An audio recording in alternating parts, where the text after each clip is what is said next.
Shields up, Iron Breakers. Rurikhan here coming at you with another video, and today we're going to be talking about Elden Ring because that's pretty much been what I've been playing the most over the last couple of weeks. I've also been doing a little bit of Savage rating in Final Fantasy XIV, but most of my time whenever I happen to be gaming is dedicated to Elden Ring. Some of you guys might be wondering, Rurikhan, at this point, like, how deep into the game are you? Or like hundreds of hours in? Did you finish it? Like, how do you feel about it? And to be quite frank, I still don't think I'm anywhere close to finishing the game, and I realize that I've had access to the game for much longer than a lot of people, and a lot of the people that have even gotten access since just released it have probably finished it by now. And, they've put in way more hours than I have. And there's several reasons, like real life has also kind of conspired to keep me a little bit away from the game. And currently I'm sitting in about 39 hours in my main save. I also have, like, I don't know, probably 15 hours in just side saves that I've been doing, because I've also been playing it on PlayStation 5 and experimenting with random stuff there. But, I'm a little bit limited into what I can do when I'm not recording, because it's not like, oh, I'm just going to go to this area that I haven't been to yet. I'm not going to do that because I'm always saving those for the recordings. And the recording aspect of it, the playthrough that you guys have been getting every day, like about 2 episodes a day, that is actually one of the things that is consuming most of my time. Because if you guys watch that, you'll notice that I do, in certain episodes, there's a significant chunk of editing with death montages and even like little creative things that I do from time to time. It's not too much. It's not like completely crazy thing. I'm not saying that like, oh my God, I'm a master at editing or anything like that. But, some of you guys have noticed some of the quirky things that I do in the edits, and it's cool to see that some of you guys appreciate that stuff. But yeah, that's the reason why I haven't been able to play more. Like, I want to play more, but ultimately a big part of my day is spent actually editing. So like, I'll record, then I'll go and I'll edit, because like if I die, I don't know, one of the bosses that I fought, I died like 47 times to it. I think I counted it because I wanted to do something cool with the editing, and I think it was like 47 deaths. And this is another thing. A lot of people think that, oh my God, Rurikhan, Souls veteran, amazing at Souls games. It's like, no, I'm not amazing. I'm just stubborn. I'm just pig-headed. I'm just like, I will bash my face into something until I get it down. And, it is what it is, like through sheer force of will and stubbornness. But it's like, editing something into a 47 death montage and whatnot, that type of stuff takes a significant amount of time, as you guys can imagine. But I'm having a blast with it, both with, playing, recording, and editing, and that is just awesome. Anyway, the topic for today's video is actually that Elden Ring isn't for everyone, and in my opinion, I think that's actually a good thing.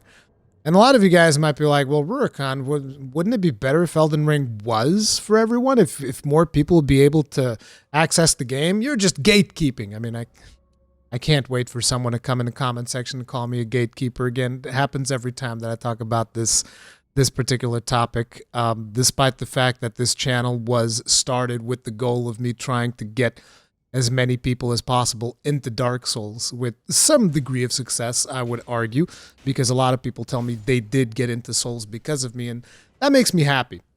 That is something that I enjoy, and that is always my objective, to get as many people into Souls as possible. But ultimately, I do have to recognize that this is an experience that is not going to be for everyone. There's just, quite simply, right now, gaming is such, how should I put this, such a popular hobby that there are so many people that are into it that simply there's going to be some people that are going to look at this experience and going to be like, okay, this is not for me, because either because it's too challenging or because there's lack of guidance, which are going to be things that we'll bring up as a topic for this video. And, there's many reasons why some people might not get into it. I realize that a lot of people, they're going to look at like the Metacritic score, because ultimately a large section of the gaming community, they're obsessed with review scores, and if something is lower than a 7 out of 10, then it's literally unplayable and it's complete dog trash. And I don't necessarily agree with that. I mean, I've told you guys how I don't care for numbers. I don't think numbers are particularly important, but naturally, Elden Ring's like 97 on Metacritic, one of the best games of all time. And that type of like publicity and, obviously that type of attention from the media is going to get a lot of people thinking, oh man, this might be the one. This is the one Souls game that I'm going to get into. And while I don't want to discourage people from trying it, I want to make sure that people understand this is still a Souls game. The whole challenge thing is still there. The whole, mechanical aspect to it, where some mechanics, it's going to take you a while to master. Some mechanics going to take you a while to even just understand. Even I myself, I would argue that despite the fact that I'm a huge fan of the games, despite the fact that I've played, all of them and I like all of them, there are probably still things that I'm doing wrong in Elden Ring. And I'm going to continue doing them wrong because, until I learn or until I become better, because I don't like having like a guided experience when it comes to these titles. I like exploring them at my own pace, make my own mistakes, and heaven knows I've done plenty of those in the playthrough. You guys have seen that, which, it's part of the content itself, just like going through it blind, and it's been awesome. But ultimately, on the topic of the review scores, it's like, just because something is reviewed as highly as Elden Ring does not necessarily mean that you are going to enjoy it. Because you have to take into context, like, who were the people reviewing it? Are they fans of the franchise? Are they not fans of the franchise? What it means is that if you are someone who enjoys Souls, then most likely you're going to love this one, and that I can agree with. But I think that people really need to take a hard look at what the gameplay is like and whether or not they enjoy it, so that we can avoid things like people coming in and saying, oh, this game's like too outdated because it doesn't have guidance, or oh, the Souls fanboys are just defending this game against all criticism. And it's really weird for me that some people see that as just, oh, we're just defending it like it's a tribal thing, when in reality, I think that a lot of people don't understand that most publishers don't take risks at making a game like Elden Ring, and that is why those of us that like it, we appreciate it as much as we do. And this is when that, that whole mentality comes of like, oh, these Souls fans, they're just like elitist gatekeepers and all of this stuff. When in reality, I personally tend to find that mostly it's actually the other way around. Most Souls fans that I choose to interact with, they are a very welcoming bunch. They try to get people to enjoy the game. Sometimes even they even go a little bit too far out of their way, eventually spoiling certain things. Like, no, listen, dude, you got to go here. You got to kill this boss. You got to do this thing, get this weapon. It's like, slow your roll, okay? Like, you should let people discover these things for themselves. But ultimately, I think that a majority of the Souls player base is actually overwhelmingly welcome of newcomers to the game. Now, are there trolls in the community? Are there bad apples in the community? Of course.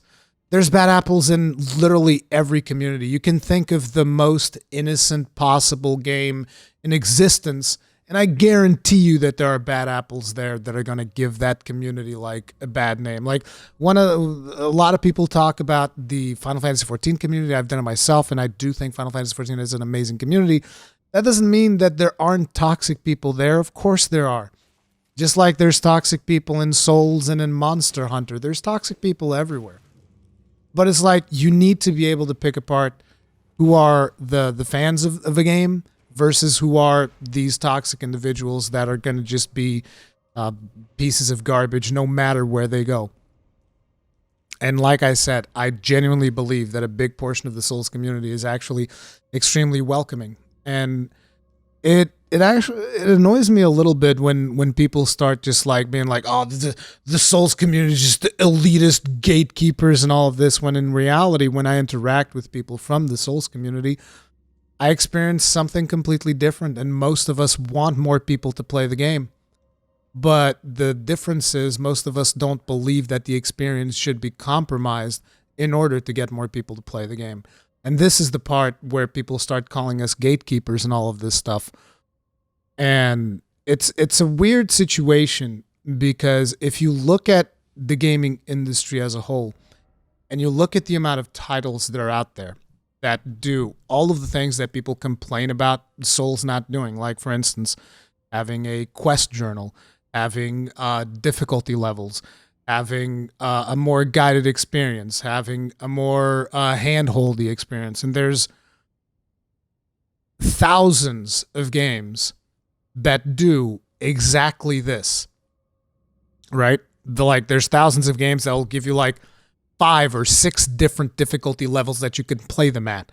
There's thousands of games that have like a quest log, a to-do list. If you, particularly when it comes to open world games, if you look at literally any Ubisoft game, it's like, oh, here's your world. Go up this tower, and after you go up the tower, it just populates the world with activities, assassination missions, and all of these frivolous things that ultimately might not even be that entertaining. Now, I've been steering clear of Assassin's Creed for a while, so I don't have a strong opinion on Valhalla, or I do have an opinion on, what was it called, Odyssey, on Odyssey, because of the fact that I did play Odyssey and I thought that game was pretty bad. But I don't mind if people like it. It's whatever. You like what you like. You enjoy what you enjoy. But the thing that annoys me a little bit is how people come from all of these open world games and they're like, okay, here's another open world game, this Elden Ring one. And in a way, I feel like a lot of the times these people, they're like, oh, these open world games are all the same. And then they come into Elden Ring, which is different, distinctly different from a lot of these games. And then they start picking it apart and saying, oh, I want this thing that comes from that other game. And I want that thing that comes from the other game. And this other thing that comes from something. So it's like you're craving for a different experience. And then you get that different experience and you start asking for the things that you have that would make that experience be basically the same as all these other games. And I really wish that people would understand that, look, it's okay to not like something that's popular. It's fine. But you also, I hope that people can understand that there is a subsect of people that really appreciate that lack of guidance that we have in Elden Ring.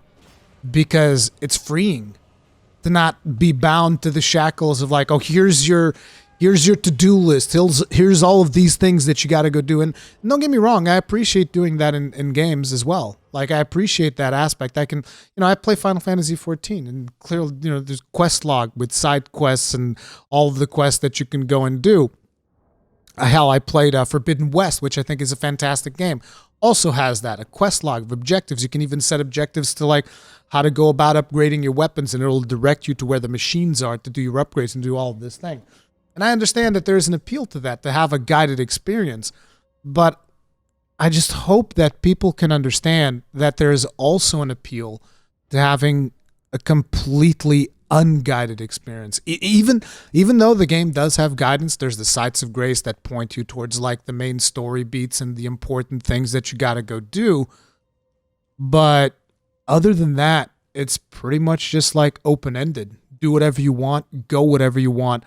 In a way, it becomes more of like a sandbox experience. And I've heard the arguments from people saying, oh, but there's character quests that you can miss and there are things that you'll miss along the way. And yeah, that's why your experience is going to be different than someone else's. I understand the completionist aspect of it. I struggle with myself because I want to do all of the quests and I want to do all of the things. And I know I'm not going to be able to in my first playthrough.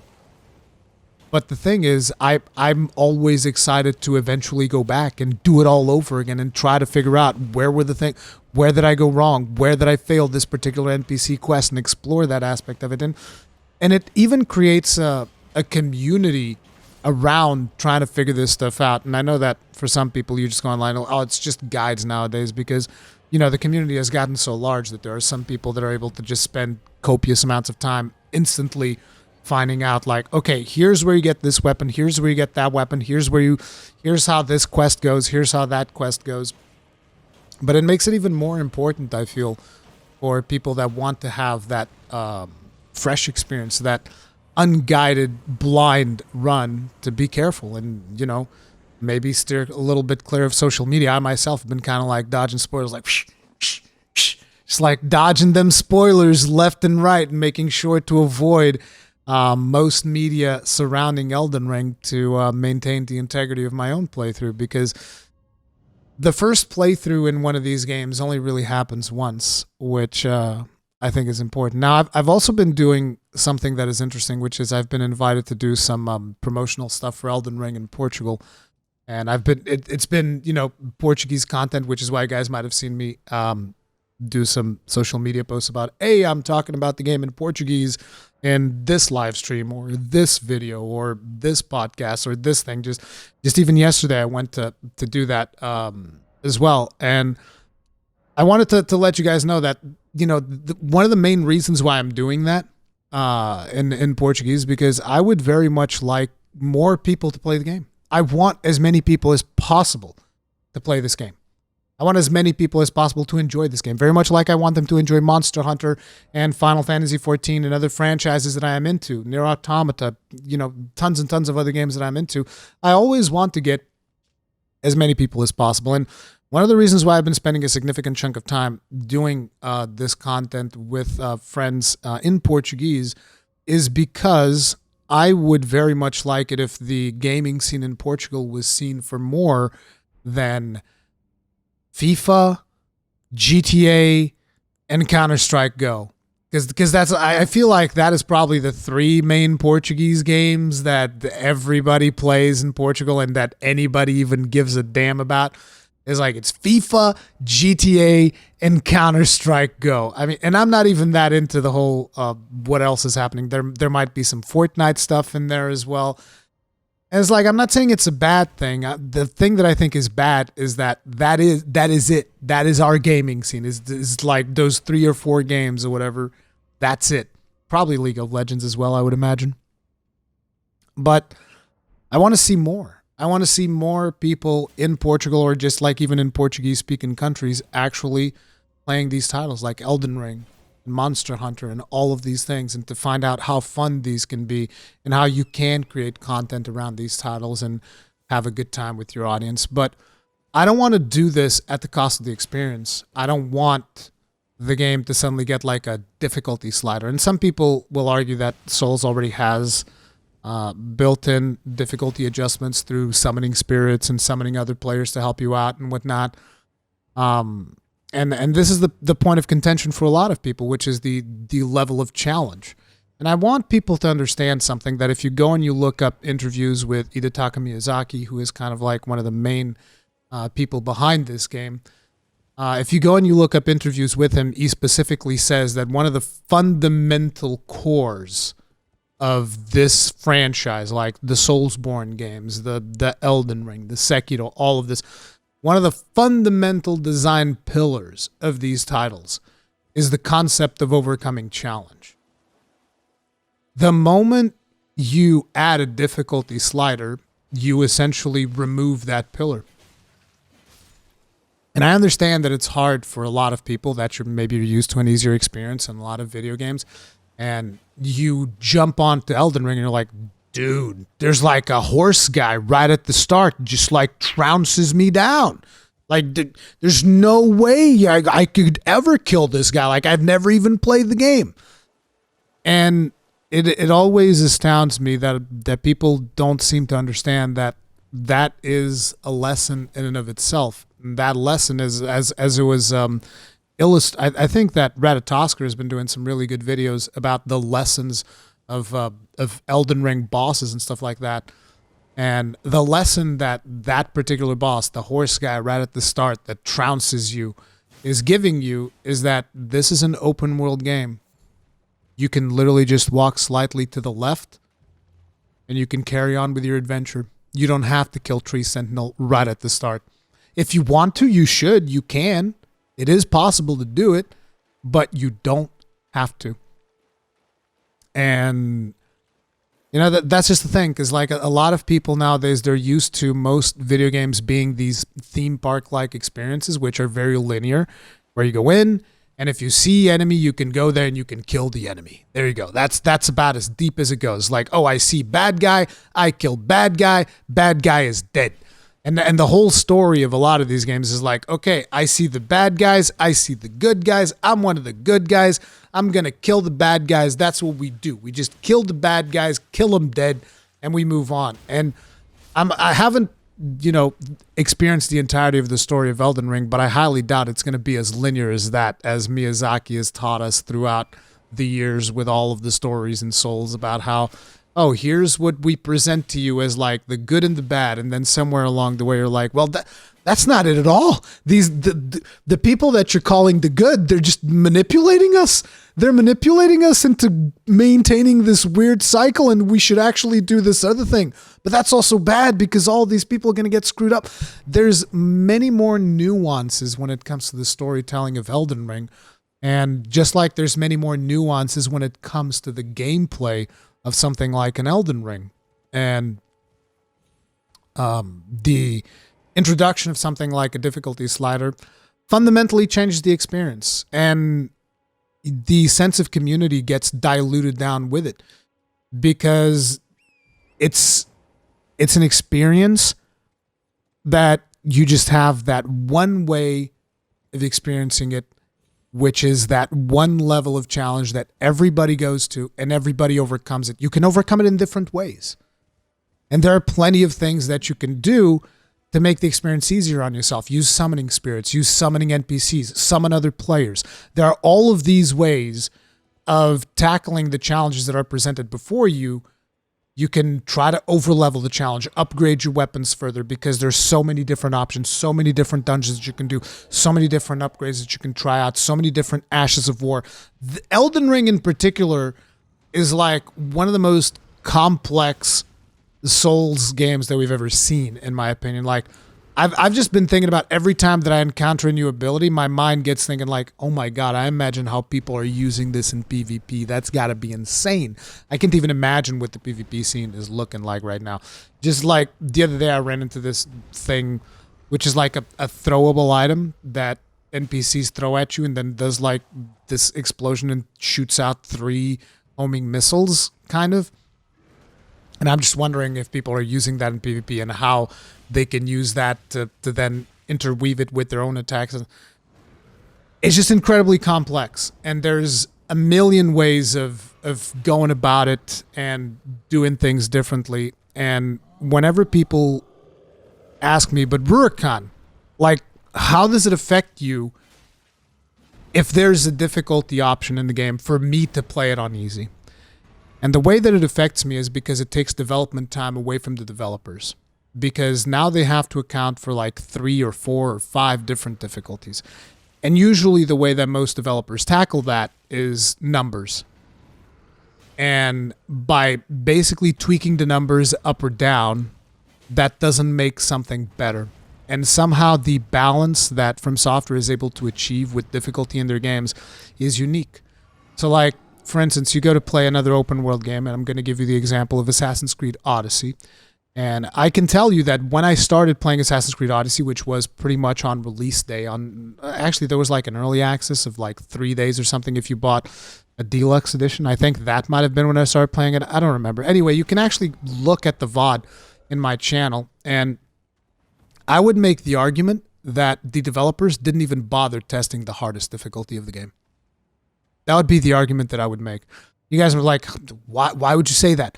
The reason I would say that is because the enemies would have so much health in the hardest difficulty of the game that I would backstab them and they wouldn't even react because I wouldn't have dealt enough damage to trigger like them animating to any significant degree. So I would just like, I'd backstab a mob. It wouldn't even move, wouldn't even flinch. It would take the damage, wouldn't even flinch. And then it would suddenly wake up because it realized, oh, I took damage. What was that? And it would just like start attacking you. And that to me was so incredibly weird. But that's the thing. When you have so many difficulty levels, I just don't think that the developers are testing each and every one of the difficulty levels. They'll test the normal difficulty, which is the normal intended difficulty, which for most players who appreciate Souls games is going to feel way too easy. And that will be the difficulty that gets the most testing. Like even on Forbidden West, in my opinion, some people might like playing it on the hardest difficulty, and more power to you if you enjoy it. But I did not find the hardest difficulty of Forbidden West an enjoyable experience. You guys, well, why? Because it is not as much a strategy game as it's just like a numbers game. It's a resource game, basically. Just pump as many resources as possible into this machine. Like, I remember firing like 5 tear arrows. These are like special arrows to break parts away from monsters. And it took 5 of them, which these are arrows that require a significant amount of resources to craft. It took 5 of them to get like a weapon out of a monster. And I was like, dude, what the hell? 5? That's way too much. It's like I'm like spending 80% of the resources that my character is carrying to like do this one fight. I don't think that's reasonable. And for some people, you might think that's cool, and if you like it, that's okay. But I just find that fundamentally, whenever a game has multiple difficulty levels, I very rarely find a difficulty level that I find both engaging and at the same time satisfying. Because it can be engaging, and then it can just like take too long. Because like, okay, so now this boss just has 1,000,000 HP. And I have to sit here on this boss fight for like 20 minutes to kill this boss. You know, flawlessly executing all of the mechanics. That's not interesting. It's just longer. And the balance that From Software usually strikes with these titles is a much more finely tuned level of challenge, which, like I said, does have difficulty options. They're just organic. They're not a difficulty option that's going to be in a menu. They're a difficulty option that's like, oh, I'm going to find this NPC to summon. I'm going to summon another player. And by summoning another player, I'm risking potentially getting invaded by somebody else. So there's a risk-reward thing there, right? And I understand not everybody likes PvP and all of that, but that is my argument for the difficulty portion of it. And it's an argument that everybody always tries to pick apart and all that. I even asked Stephanie Sterling if they would be interested in having a conversation, because they recently made their video talking about, you know, Elden Ring and the whole discourse around gamers and souls, elitists, gatekeepers, and all of that. And, you know, I wanted to just have like a conversation about the whole thing, because I don't think things are as black and white as just like, just put an easy mode on it and it's great. I think the games would actually be worse if you put an easy mode on it, because, like I said, a fundamental pillar of game design when it comes to Soulsborne games is the overcoming of challenge. And ultimately, my last point when it comes to this is like, look, there are literally thousands of games that have difficulty options. And then there's like one Souls game whenever they do it like every 4, 5 years, 6 years, however long it usually takes for them to come out with one of these. There's one of those. There's literally one of those. And the only thing is like, can we have this? Can we have this one for the few of us that enjoy that type of challenge, for the few of us that don't want the easy mode? Is that being gatekeeper? Is that being elitist? No, like I said, I'm even doing stuff around Portugal to try and get more people to play these games. I did my guide as well, right at the start of the embargo lifting. I did a guide which was as spoiler-free as humanly possible, just explaining different mechanics to people about the game, trying to make it as approachable as possible. I want as many people as possible to play this game, but I want them to experience what this game is trying to convey. I want them to experience the feeling of overcoming challenge whenever you defeat one of those things that seems insurmountable the first time you fight it. Because that's the whole thing about Dark Souls. You go into a boss fight. The first time that you try that boss fight, it feels impossible. You're like, there's no way. This is too much. And then you start rolling and you start figuring out the mechanics and you adapt your loadout and you change maybe the armor that you're using. You change the weapon, you upgrade it. In this case, you even change the Ashes of War, which fundamentally changes the way that you play the game. And you eventually do overcome that and you just go, yeah, I got you. Yeah. And it's like, I get it that maybe not everybody is looking for that experience. But like I said, if that's not the experience that you're looking for, there's literally thousands of other games in the market. But there's one like this one. And it's like, I would just like to keep this one thing for the few of us. It's not that few of us anymore. I feel like there's thousands of people that are enjoying the game, but I feel like it's okay for there to be one game that does these things differently. I feel like it's okay for From Software to, dare to do things differently and not provide everyone with ridiculous amounts of guidance and hand holding and all of that stuff. And I've actually seen some streamers become a little bit frustrated with the game because of the lack of guidance. Like I remember seeing a clip from Summit 1G where he was like, why is there a horse in this game or something like that? It's like, the world is empty. And every time that I think to myself, I'm like, the world is not empty. Just because you happen to run into a random direction and maybe you didn't find something interesting, there's 10 other random directions that you could have ran into and have found and actually find something interesting. So it's been interesting to see their reactions to it, even though I'm staying as clear as possible. The second I spot that somebody's playing in an area that I haven't been to, I'm like, nope, not watching that, skipping ahead, get away from me. But I've also seen like Asmongold being frustrated and considering like quitting Elden Ring, but I think he's playing it again now. And I just feel like it's potentially a game that the stream is not going to be particularly easy. Like, I think I would probably be able to stream it just fine. I'm not doing it because I'm doing the blind playthrough thing. I will eventually stream it. But it's weird for people that maybe are not as experienced in Souls games to stream it because it's not the same as previous Souls titles, right? Where you kind of like, you go in any direction and eventually you find a boss. In this one, you can probably spend like 10, 20 hours just fumbling about through the world and not really finding like a mega engagement with like a big boss. And streaming is more about the hype moments, right? It's about like, okay, here's this hype thing that's happening in the stream right now. And you got to keep, going from hype to hype to hype.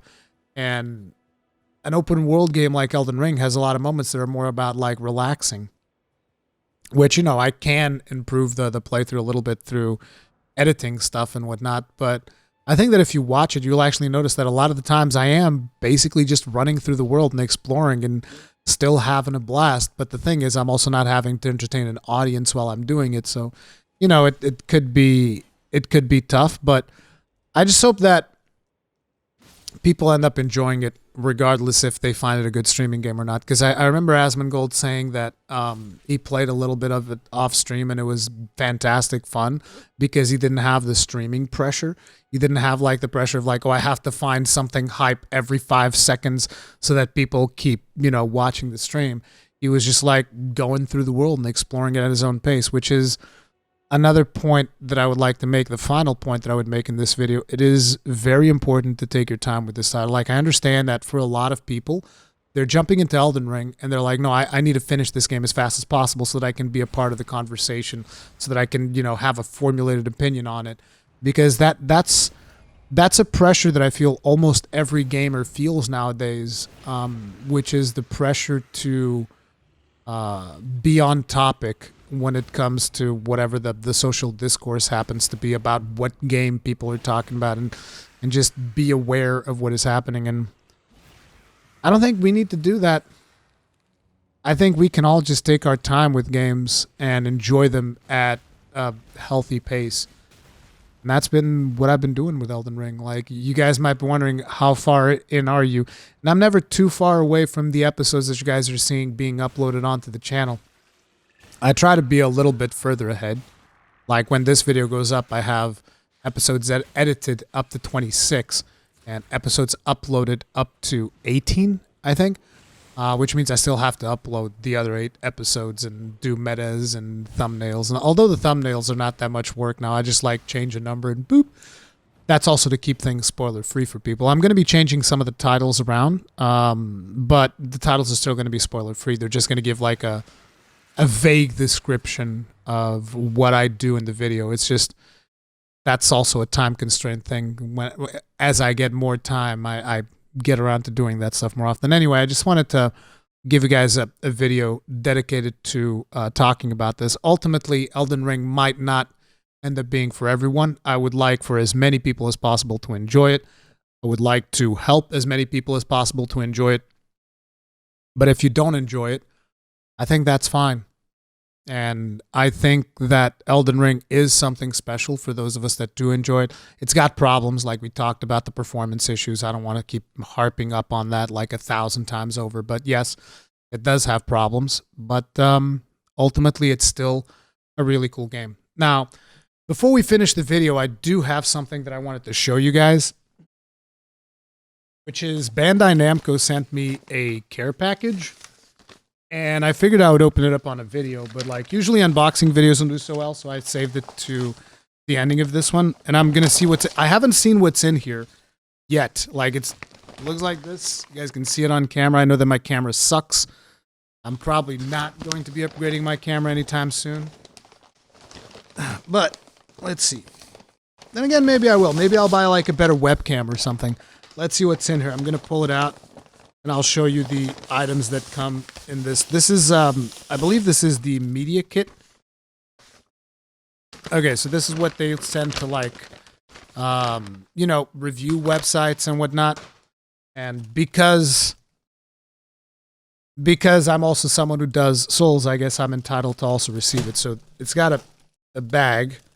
It's a big bag that says Elden Ring. What are the things that are in here? From Software and Bandai Namco Entertainment. Okay. So it's a cool bag for starters. It's like a Santa Claus bag almost. It's a really big bag. Let's see what's in here.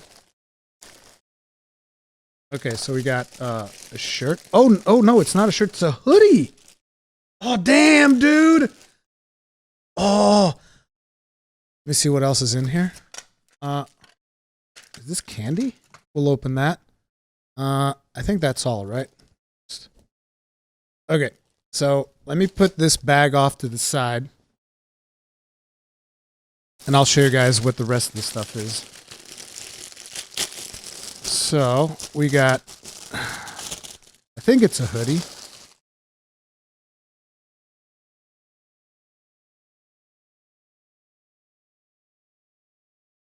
Yep. That's a hoodie right there. Oops, let me pop this back. It says Elden Ring. You have the symbol over here. You have the logo over there. And then in the back, it's got the symbol in the back.